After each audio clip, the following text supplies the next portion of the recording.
Assalamualaikum warahmatullahi wabarakatuh. Kami dari kelompok 8 akan mempresentasikan hasil praktikum dengan judul perbandingan metode visual Comstock dan food waging dalam penilaian sisa makanan dan asupan gizi pasien.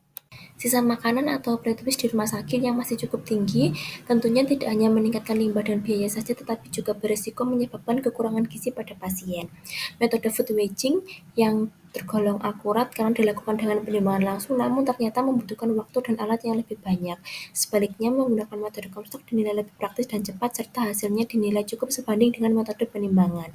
Tujuan praktikum ini adalah memahami prinsip dasar metode visual Comstock, menilai asupan gizi pasien, membandingkan hasil dengan metode food waging, serta mengevaluasi akurasi dan konsistensi antar skala dan antar pengukur.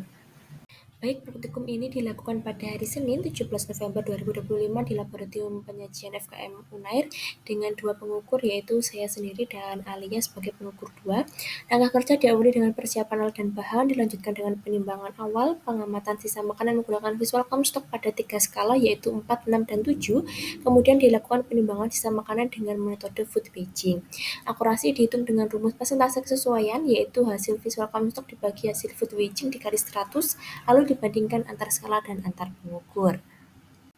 Pasien pengamatan adalah ATA yang berusia 21 tahun dengan berat badan 45 kg dan tinggi badan 150 cm. Indeks massa tubuhnya masuk dalam kategori normal, kemudian untuk kebutuhan energi total sebesar 2.156 kilokalori per hari dengan distribusi 25% protein, 20% lemak, dan 55% karbohidrat. Baik, pada visual Comstock skala 4, hasil pengamatan antar pengukur 1 dan pengukur 2 menunjukkan kesesuaian yang cukup tinggi. Sebagian besar makanan padat, lunak, dan cair menunjukkan hasil identik, meskipun sedikit perbedaan pada tahu goreng, salak, ikan tongkol, dan semangka. Secara keseluruhan, reliabilitas antar pengukur tergolong baik. Pada skala 6, tingkat kesesuaian antar pengukur juga tinggi. Perbedaan yang kecil masih ditemukan pada makanan bertekstur tidak seragam seperti lauk goreng atau sayur tumis, namun hasilnya tetap konsisten. Skala 6 dinilai memberikan keseimbangan yang terbaik antara ketelitian dan kemudahan dalam pengamatan visual. Berikutnya, skala 7 menunjukkan hasil paling akurat. Banyak menu yang menunjukkan nilai sisa yang sama antar kedua pengukur.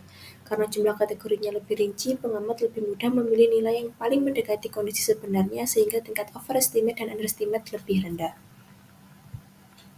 Analisis pada makanan padat menunjukkan bahwa ketiga skala memberikan hasil estimasi yang serupa dan mendekati hasil food waging.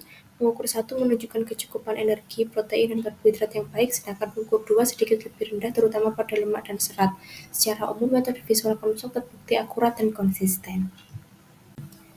Berikutnya, analisis makanan lunak. Pada makanan lunak, hasil estimasi mendekati Widget food record, tetapi variasi muncul karena tekstur yang lembek atau berkuah. Skala 6 memberikan hasil paling stabil, sedangkan skala 4 cenderung underestimate dan skala 7 sedikit overestimate. Perbedaan kecil antar pengukur disebabkan persepsi visual terhadap bentuk makanan yang mudah berubah. Baik, selanjutnya terkait dengan analisis makanan cair. Untuk makanan cair seperti jus dan susu, hasil antar pengukur konsisten meskipun terjadi sedikit underestimate pada energi dan karbohidrat. Hal ini karena volume cairan yang sulit ditaksir secara visual, tetapi metode ini tetap memberikan hasil yang cukup akurat. Akurasi antar pengukur dan antar skala. Rata-rata keakuratan pada pengukur 1 adalah 103,82%, sedangkan pengukur 2 sebesar 114,46%. Perbedaan sekitar 10,64% ini masih menunjukkan konsistensi yang baik, yang mana dari sisi antar skala, skala 7 memiliki akurasi tertinggi yaitu 109,14%, diikuti skala 6 dan skala 4. Artinya semakin rinci skala, maka semakin baik hasil estimasinya. Terkait kekurangan dan kelebihan, untuk metode visual Comstock unggul dalam efisiensi, tidak memerlukan alat khusus dan cocok untuk pengamatan secara cepat.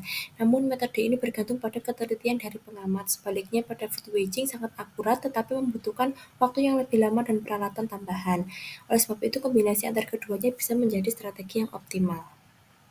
Kesimpulannya yaitu metode visual Comstock memberikan hasil yang akurat dan konsisten dibanding food waging. Skala 7 memiliki akurasi yang tertinggi dan perbedaan antar pengukur masih dalam batas yang wajar. Metode ini dapat digunakan sebagai alternatif praktis untuk menilai sisa makanan secara cepat dan efisien. Sekian yang dapat saya sampaikan. Mohon maaf apabila terdapat kesalahan kata atau perbuatan yang tidak disengaja. Terima kasih dan wassalamualaikum warahmatullahi wabarakatuh.